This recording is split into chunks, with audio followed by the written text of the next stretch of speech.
Hey guys, gals, and MBs. So yeah, the Novation Summit came in today, and I am absolutely stoked with it. It is a very large synth. I was actually surprised how large it was. I should have known from the specs, but I mean, you can look at the size all day, but until you actually, get a hold of it, it's yeah, surprising. That said, my significant other went ahead and assembled my liquid stand, and I do like it, all be for one issue, and that's the mating surface. Here, I'll show you. So on one side, if you can see there, there's a weld, and it kind of pushes down at the bottom of it. That should be flush. And it's not flush, so the wheel sticks out a little. So if you don't mount the wheels on the other sides to be a little bit sticking out as well, then the stand is a little bit on the wobbly side. I'll just chalk that up to cheap welding quality. I mean, these things are fairly inexpensive for what they are, so their quality control is probably not that excellent. That said, it does have a 10-year warranty, so maybe I'll reach out. See, here's the opposite side. Here, I'll show you. This is the opposite side. It's much more flush. If you can see there, there's no major gap, and then there's a big gap there. So the wheel sits a little proud of the others, but it's manageable. So I'm not gonna worry too much.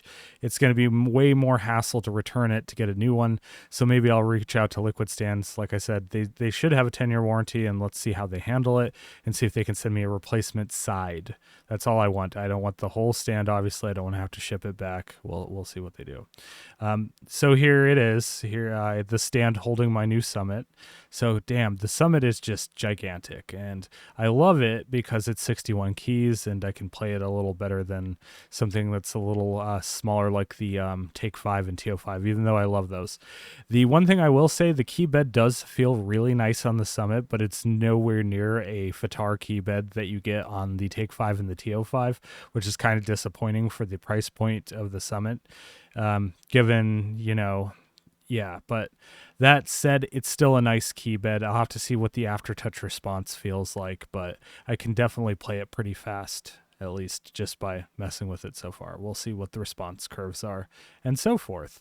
But I said I was going to make a video this weekend with my new setup involving the Take 5. Nah, I'm going to bring out the Summit instead, and we'll have some fun with that.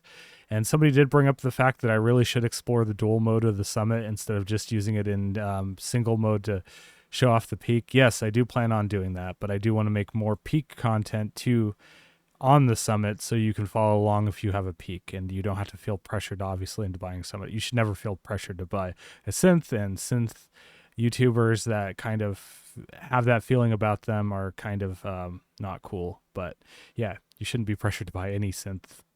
That said, I do really like the layout so far of the Summit. We'll find out how it is in practice with two summits or two peaks connected together.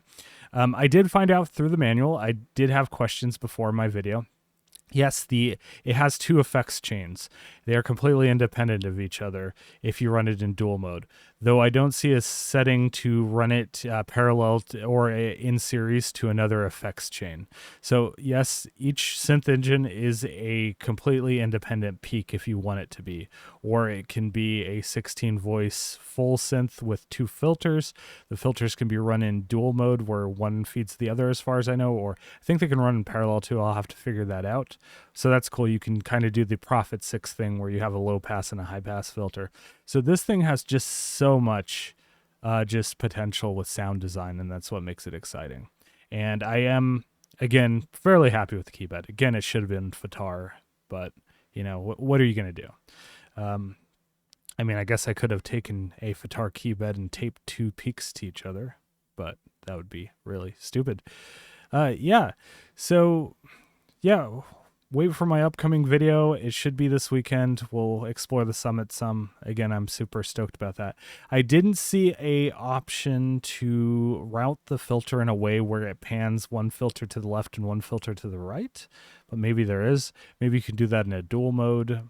We'll figure it out. We'll see what we can do with it.